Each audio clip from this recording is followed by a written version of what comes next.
Good morning, good afternoon, or good evening. You're through to another episode of Love Laid Bare, and I'm, of course, your host, Dionne.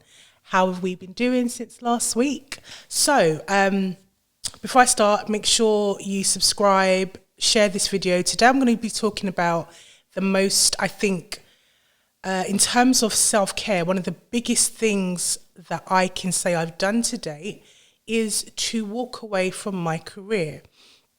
And this has taken me a while to talk about, because I think even up until, recent times, it still had a negative effect on me. And, even in terms of Love Laid Bare, the platform, I've had to realise that, maybe there's part of me that hasn't pushed as much as I could have done.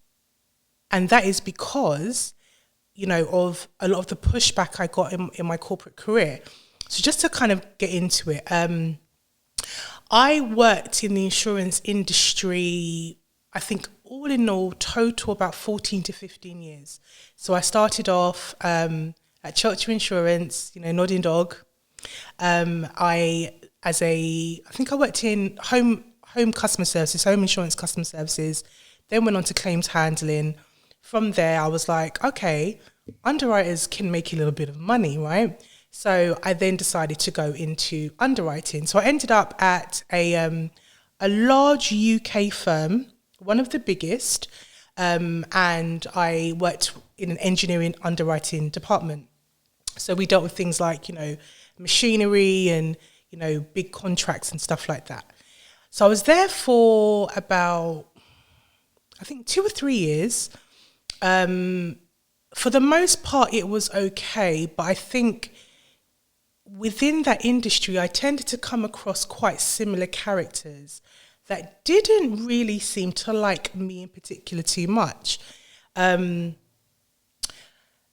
So after I left there, I then went and joined a American company, and they specialised in engineering and construction insurance. I was really excited because I'd always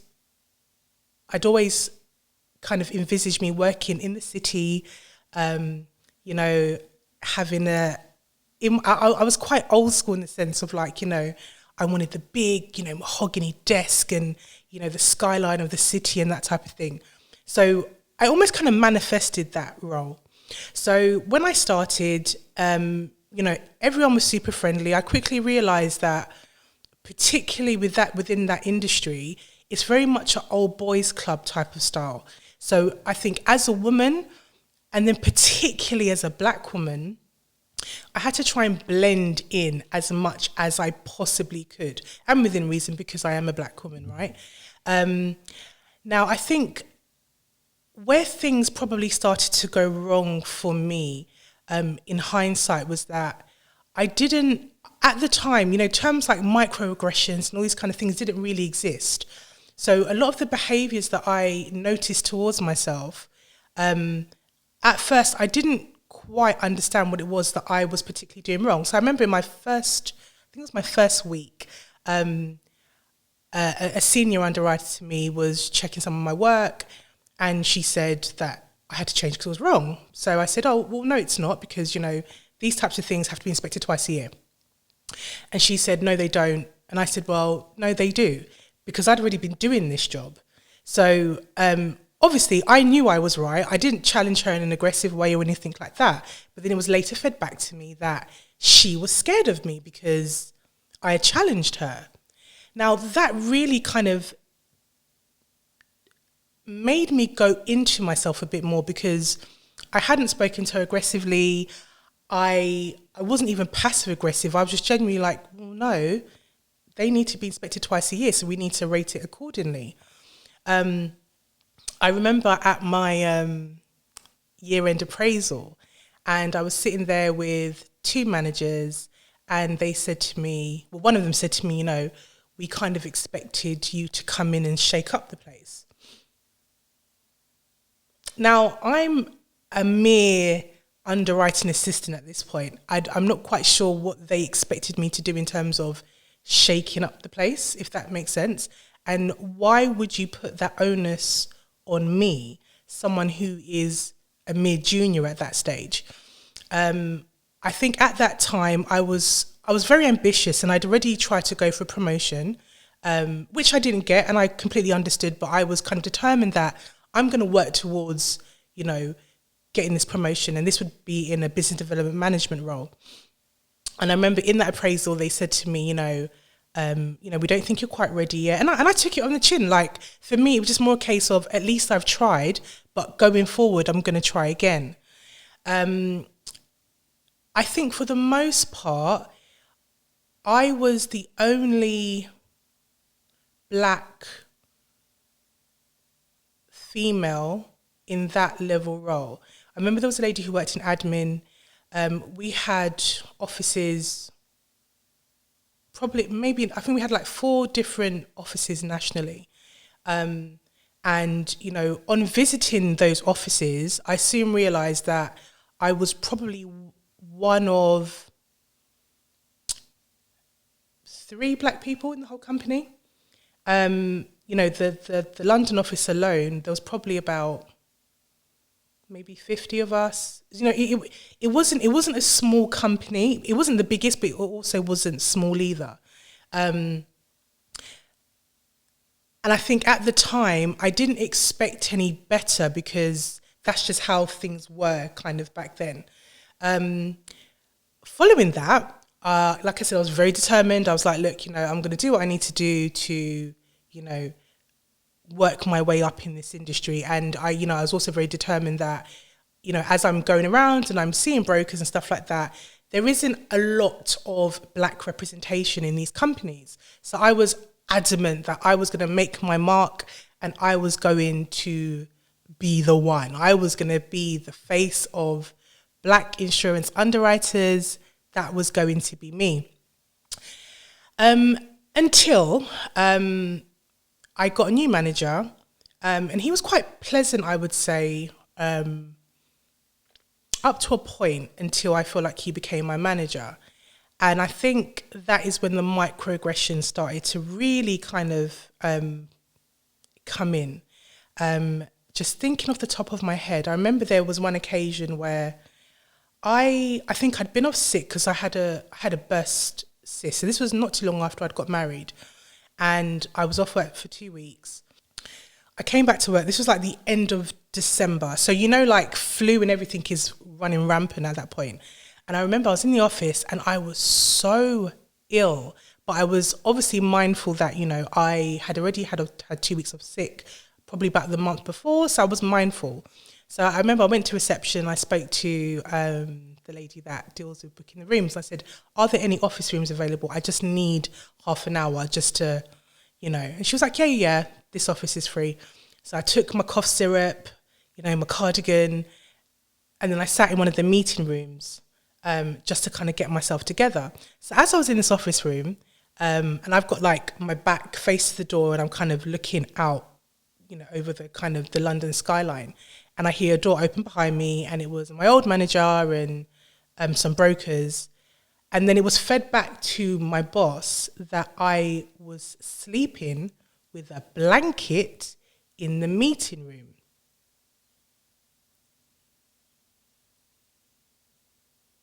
Where would I have got a blanket from? Why would I be asleep? So my boss, called me into the office and said, that isn't good practice and yada, yada, yada. And I said, well, A, I wasn't sleeping. B, where would I get a blanket from? I had my cardigan on. And C, I was unwell. I didn't want to go home. And that meeting room was free. So that should have been, I booked it out for half an hour. So no one really should have been in there. I mean, I didn't say all that, but no one should have been coming in there anyway, because I've booked that room. And I feel like from that point, that is when things got as... I feel like that was the beginning of where things started to kind of go bad for me. I soon got another manager, and I remember, we'd gone out for drinks, to meet the team, and she seemed to be quite intrigued by me. Like, I just kept catching her looking at me from over the table. So we had a sit down, and she said to me, there's a perspective about you. And I was like, oh, well, what's that then? Because I literally get on with everybody. My CEO knows me by my name, my first name, you know, so I don't understand what the issue is. And she said, well, so the old boss has basically said that, you were caught sleeping in the office. Now, bearing in mind, when I say this was very much a kind of old boys club type of industry, you had men who would, have 5-6 hour lunch breaks. They would get completely smashed, sometimes come back to the office, trash the office. It's been known for people to urinate in the office. It's been known for people to punch other people in the office after drinks. And they still kept their job. But it's me who allegedly was sleeping in a meeting room, but there's a perception about me. Now, again, at that point, I realized that this was everything to do with me being a black woman in a very, very white space. And it was one of those difficult situations because other than this one person, I got on with everybody fantastically well. I had my group, we called ourselves the Peasants. We kind of all started around the same time. Senior management, people in other offices, my CEO got on with very well, but there was just this one particular character who was very similar to a character that I'd worked at my previous company, that just seemed to have a problem with me. And I just couldn't get my head around. And, I think subconsciously, everything was like, this is racism, this is racism, this is racism, this is racism. But again, at that time, it was very much like, you don't have enough evidence to pull the race card. So I was quite resistant in doing that, and also knowing that this was quite an old school company at that time. So would I even get the support, So I remember I did start to kind of look around, but because my industry was quite niche, people would always say, it's like filling dead man's shoes. Everybody in the industry had already worked somewhere. And because, the teams were quite small and stuff like that, somebody would have to leave somewhere else in order for you to take that spot, unless the company expanded, right? So when I did try and find other roles, I was finding that there really wasn't any availability, or they were way too senior. Even if it meant I had to try and, switch over to somewhere like property or motor or something like that, because I didn't have the experience, I would have to take a drastic pay cut, which I couldn't afford to do. I'd bought my home, just got married, all that kind of stuff. So I couldn't afford to take a drop in salary at that point. So I stayed. But I still said, you know what, I am going to persevere and I'm going to try and make my mark in this company.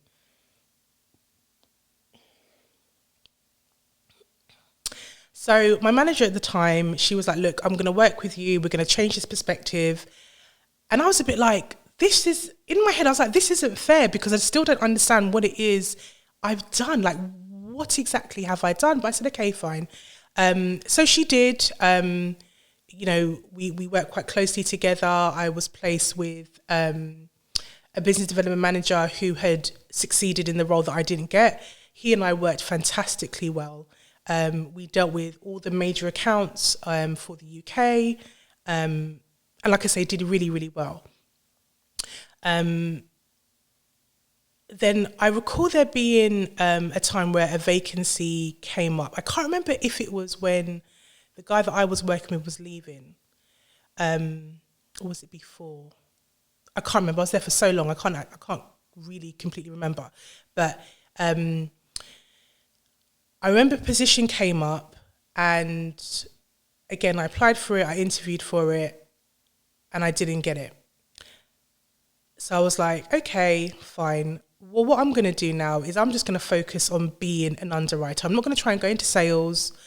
I'm not going to try and live the high life, because literally that's what it was kind of like. It was a bit like, the business development managers, they got to do a lot of the kind of networking, socializing, all that type of stuff, and building the relationships, where the underwriters kind of did the technical work. So I said, okay, fine. Do you know what? I'm just going to focus on being an underwriter. No problem. until the BDM that I worked with decided to leave. So naturally, because I'd built up a relationship with the brokers and I've been working on their case for so long, my manager said, do you mind stepping in to do his role? So I was like, oh my God, this is the opportunity I have been waiting for. So now I can literally prove myself. And even saying it now, it just irritates the life out of me, because it's almost like being in an abusive relationship where someone's dangling a carrot in front of you. And I'm not saying that was her intention, but looking back in hindsight, that's how it kind of felt for me, So I attacked the role with gusto. I was covering London, Kent, the South, and I managed to keep those accounts going and in profit for 9 months, to the point where I had my CEO and my chief underwriting officer both say to me, congratulations, Dionne, wink, wink, nudge, nudge. So as far as I'm concerned, all I'm waiting for is my official letter to say that actually I'm going to be the BDM for London and the South. That's all I was waiting for. And then one day my manager called me into the office and she said, Dionne, look, I'm really sorry, but he wants to recruit outside for your position. And I was devastated, because for that 9-month period, I was driving up and down. There were times that I wasn't getting home until like 11 o'clock. I'm really trying to keep the relationship. Because the thing is, with that industry, it's very much old school in the sense of, when they talk about the coffee houses, right? That's where a lot of the insurance policies were written. So from slavery times, okay? So they've kind of kept up that same tradition. I don't know so much about now, but up to the point that I was there, that was still very much the thing. You entertained your brokers in pubs, in restaurants, in bars. That's how you kind of did it. And if you weren't a drinker, God help you. God help you if you weren't a drinker, because that is how a lot of, friendships and business relationships were kind of built. So like I say, yeah, I was devastated, but I was also a little bit annoyed. And I said to her, well, am I going to be rewarded for the time? Because bearing in mind, I'm doing this role at no extra salary. And the thing is, like now when I look back, I'm like, you're a mug. You're an absolute mug. And do you know what the worst thing was as well? Do you know that this person refused to sign off for me to have a mobile phone? Now, so back then it was BlackBerry days, right? So they refused for me to have a mobile phone. So what I had to do was forward my work emails to my personal email, so that when I'm in Kent or when I'm in wherever in the South, I've got to go on my own phone to check my work emails for a role that I'm doing for this is probably why I haven't spoken about it, because when I look back, it just makes me realize how passive I was. And but this is the thing, but it's like, I didn't realize how passive I was, but then I'm almost being made to feel like I'm, a little bit too much. I kind of really restricted myself in terms of how I wore my hair and stuff like that. I think later on, I think in the last year, I literally said, fuck it. So I wore braids, I wore blonde braids. Because at that point I didn't care, because I was like, do you know what? There is nothing at this stage that I can do to change your mind about me. So I'm just going to do me. But I fast forwarded. So she said to me, yeah, look, they're looking to recruit outside, blah, blah, blah, blah. I said, okay, cool. She was like, do you know what? I'm going to get him to take you out for a coffee just so he can just confirm to you that there's no personal problem between the two of you. I said, okay, fine. He took me for a coffee. He said, look, there's no issue between us, whatever else, da, da, da, da, da, da, da. You know, you're a valued member of the company, all this kind of stuff. And do you know what? I believed him. I don't think my spirit did, but I kind of believed him. But I kind of thought, well, let's just see how it goes. So bearing in mind, they were recruiting for somebody for my role. They recruited 4 people. And I wasn't one of them.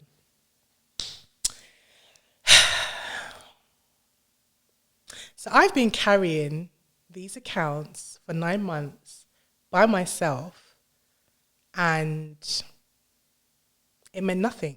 And, you know, the worst thing was I was still doing 2 jobs. I was still doing the job of an underwriter whilst also doing, so like I said, there were 2 positions, a business development management role and an underwriter role. My ex-BDM did his role, I did mine. I'm now doing both of ours. Anyway, so like I said, when I asked, am I going to be rewarded? She was like, yeah, I'm going to speak to him, blah, blah. And they agreed to give me $5,000 extra a year. Now, at the time, oh God. Anyway, at the time, I was just a bit like, do you know what? They could have said no. Oh, do you know what? I feel like a mug. That's what I feel like. I actually feel like a mug. And maybe I just need to sit with myself and say I was a mug at that point in time. But I also feel like there was a lot of things going on personally for me at the time as well. Like my marriage was very much on the rocks, and I threw myself into work to avoid being at home. You know, I think from like Thursday, Fridays, see if I was coming in before 1 o'clock in the morning, because I'd be out with my brokers and with work people and stuff like that, because I just didn't want to be home, you know. So for me, it was a perfect excuse in that period for me to try and kill work as much as I could. So like I say, they recruited 4 people. None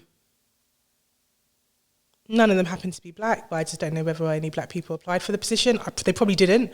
But that was heartbreaking for me, because it was like, although I did everything that you asked me for. I even did it without having a BlackBerry.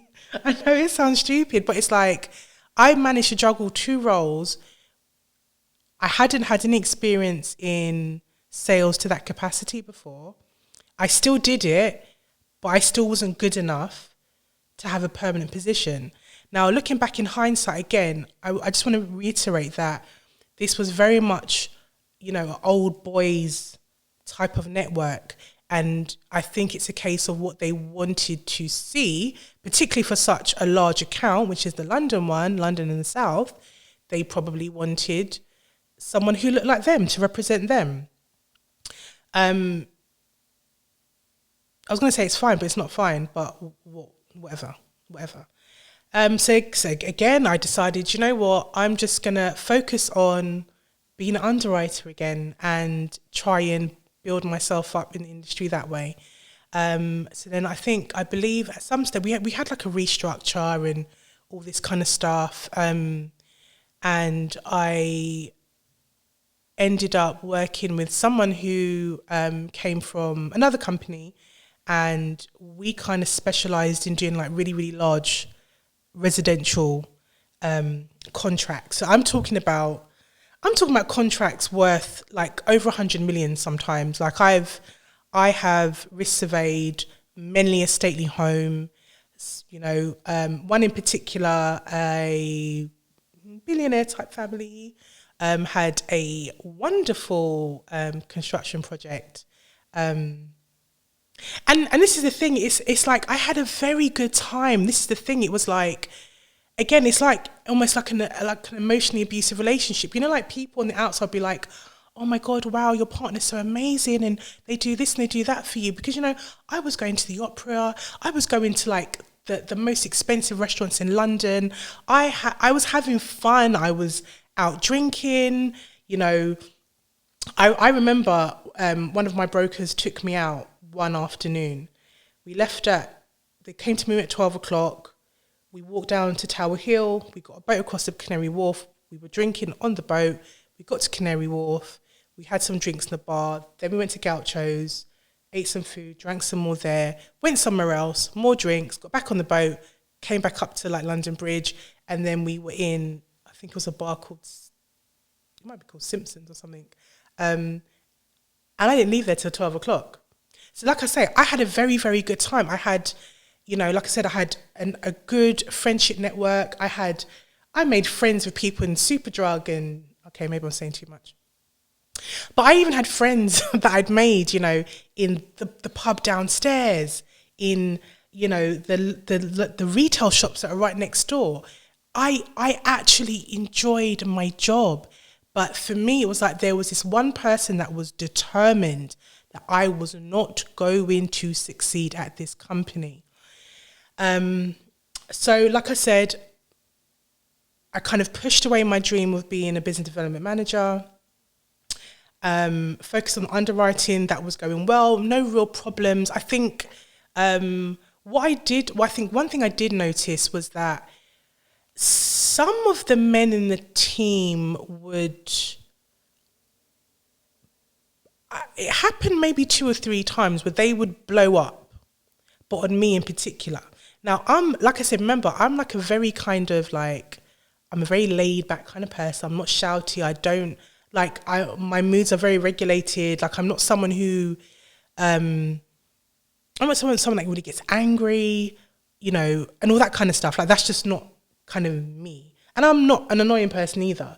So when I had those situations where they've literally blown a fuse on me, I remember one of them, I said to him, I think, yeah, so we'd had I think he blew a fuse just before we had a broker meeting. And I remember us sitting in this meeting and I was absolutely fuming. So when we finished, I called him into a meeting room and I said, I don't know what that was about, but don't let that happen again. Now, he's a senior member of staff, but at the end of the day, you're not going to speak to me like that.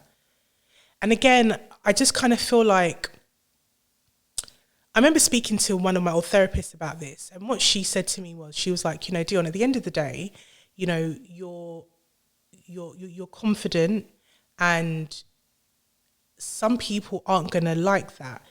You know, nothing easily scares you. So, you know, for you to be a black woman who is, you know, who is confident, who knows what she's doing, who's trying to do her best, you're going to come across characters that aren't going to like that because they don't believe that you should really be there in the first place. I think as time went on, I noticed that, and I'm just going to call a spade a spade. I think after we had a restructure, I think it was kind of noted that probably the ethnic count was a little bit down.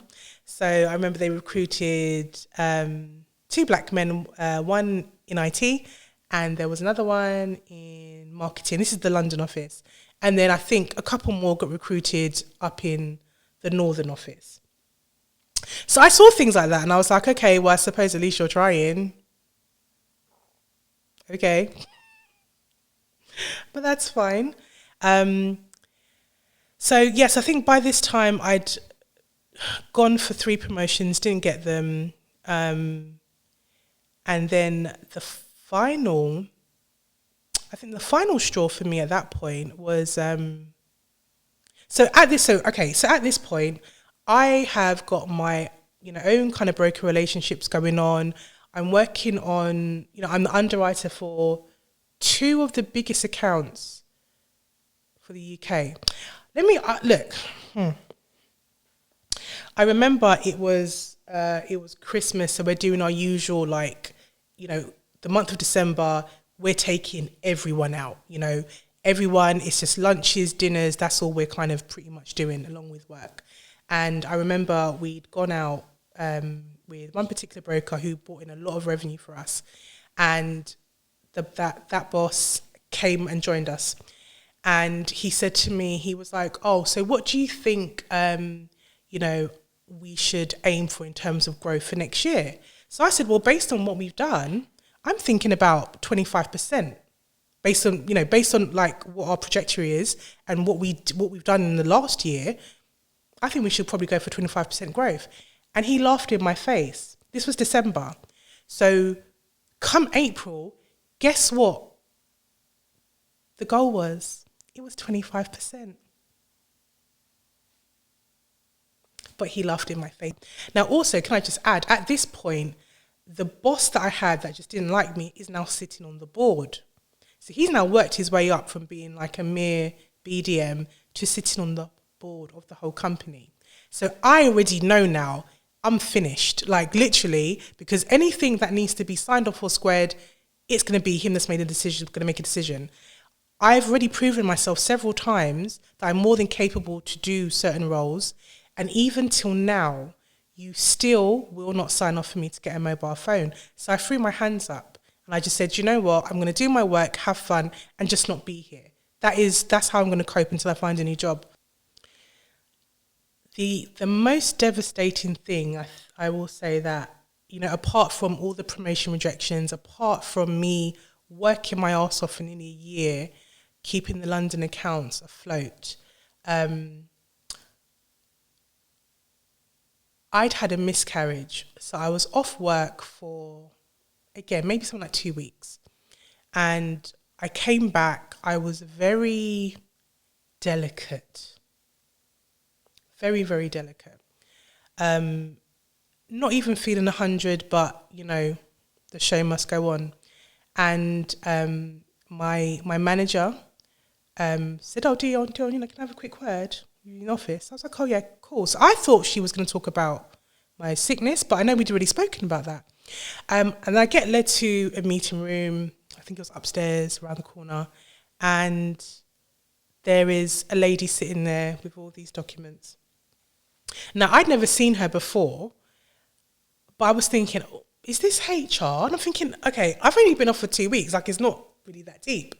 And what ensued from there, I was literally made to feel like a criminal. You know, like in the old school movies where like they would have like the lamp shining in someone's face while they're being questioned at a table. That's what it felt like for me.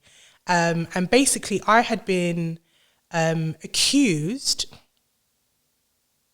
directly of setting up some accounts that hadn't been paid for. So I'm having documents slid across me. Have you read this document? Like, they were like policies and procedures. So I'm like, yeah, I think so, probably, maybe. And then they basically explained to me that there were certain broker accounts I had set up in my time as the business development manager where premiums hadn't been paid. So I'm sitting there and I'm like, in my head I'm thinking, okay, that's not my problem, that's finance's problem, you know? I don't know, what am I supposed to do about that? And they were like, oh, you know, you set this up with a broker from this particular company, and that broker firm had no idea these accounts were set up. So I was like, okay, but how would I know that? Because anything that I do has to be signed off by my manager. You signed off for the accounts to be set up. Then it then needs to go to our finance department, and they have to sign it off. I said, so what exactly is it that I've done? Well, you know, we just have to follow procedures and because, you know, this is a potential gross misconduct. And I said, well, no, because I have followed the policies and procedures. If their end haven't done what they're supposed to do to ensure that our premiums are paid, that's not my job. My job is to set up broker accounts, get them signed off in the fashion that I'm supposed to do, which I have done.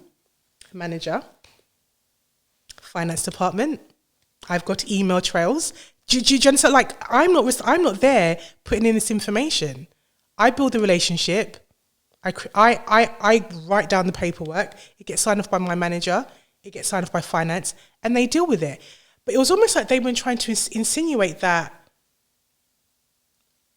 like, I don't know, like almost like I was somehow getting money from this, and I'm like, how? Like, how would I benefit from setting up fake accounts? Because if the premiums aren't being paid, do I get money from this? Anyway, I left that meeting in tears. I didn't cry in the meeting. But I think I wept in that toilet for about 20 minutes. Then, unfortunately, we had, me and my underwriting officers, my underwriting senior, we had a broker dinner lunch thing scheduled with at one of Jamie Oliver's restaurants. It was up in the city at that time, and I remember sitting in that black cab and I cried the whole journey, and I literally couldn't believe what they were trying to accuse me of. So when I got back into the office, I don't know if it was the same day or the day after, I emailed the HR manager, and I said, I want to have a conference call with you because I am not happy with what just happened. And the thing is, I actually recorded that conversation. I don't know where it is now because that's just such a long time ago. But she even said to me, she said, Dionne, she said, look, I knew it wasn't going to go anywhere. I knew that. And I knew that you hadn't done anything wrong. But he had pushed for you to be, kind of warned under like gross misconduct. So at this stage now, I know what I'm dealing with. There's literally no hope for me here. You've literally tried to get me fired. Knowing full well that I've not done anything wrong. And again, in hindsight, I see it as a way of him trying to manage me out. So I spend the next year, every 90 days I was out the country. I did what I needed to do in terms of my work. Again, things went fantastic at home. So I was in a big space, I think, of disassociation. I literally at that stage did what I needed to do. I was very mindful about, like I said, things like my hair, my nails. It's taken me a very long time to come out of the corporate mindset. I would say it's only in the last year where I have been very much open to trying designs on my nails and, maybe being a bit different with my hair. But that last year, I was like, do you know what? Forget all this. I was wearing braids. I was wearing twists. I wore blonde twists. I wore brown twists. I literally, at that stage, did what I wanted because I've now realised that there's nothing that I'm going to be able to do whilst I'm at this company that's going to please the person that ultimately is making all the decisions right now. Now that incident with HR was supposed to be a sealed interview because I hadn't done anything wrong. So I was told that only my manager knew, he knew, HR, head of HR and head of finance. Only 4 people. So tell me, why is it then that a year later, my senior underwriter called me downstairs to have drinks with some brokers, and he said, so we were just chatting with the brokers, what have you, and I was like, look, you keep saying to me you want me to be out of the office more and blah blah blah, and I have no problem doing that, but my workload is very large and I can't see, and I had some very demanding London brokers, they will be like, I need a quote now, now. Do you know what I mean? Or the whole world's going to end. The world is not going to end, sweetheart. It never did, But obviously their clients put pressure on them, so you've got to kind of work accordingly. And so I was saying, look, you want me to be out, but I also have got to manage my brokers that I've got my workload for, and I can't see my emails. So he said to me, well, Dionne, when we come with these requests, we've got to come with clean hands. So I was like, huh? What do you mean clean hands? What's that supposed to mean? What? I didn't say what, obviously. But I was like, huh? What do you mean clean hands? And he said, oh, that whole accounts thing with broker who shall not be named. Everything in my being sunk. Because although he was my senior manager type thing, he wasn't even supposed to know about that. And the fact that you're coming to me and saying that you want me to do a job, but you're not going to give me the tools I need to do my job to my best ability. or almost like you giving me a mobile phone. Look, I have an iPhone. A BlackBerry is not better than an iPhone. Do you know what I mean? Like what is this?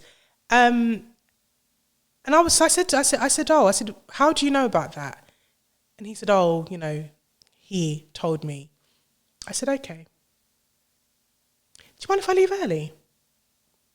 Yeah, sure, no problem. Okay. So I'm just going to go and get my stuff, and I think by this time it was about 3:30, 4:45. Okay. I'll see you later. Take care, everyone. Bye. I went upstairs. I grabbed my things. I got the train home. I pulled out my laptop. I didn't speak to a single soul, not my husband, not my mother, not my best friend, not my dogs. I wrote that letter of resignation with immediate effect. Well, I had to still do my month's notice.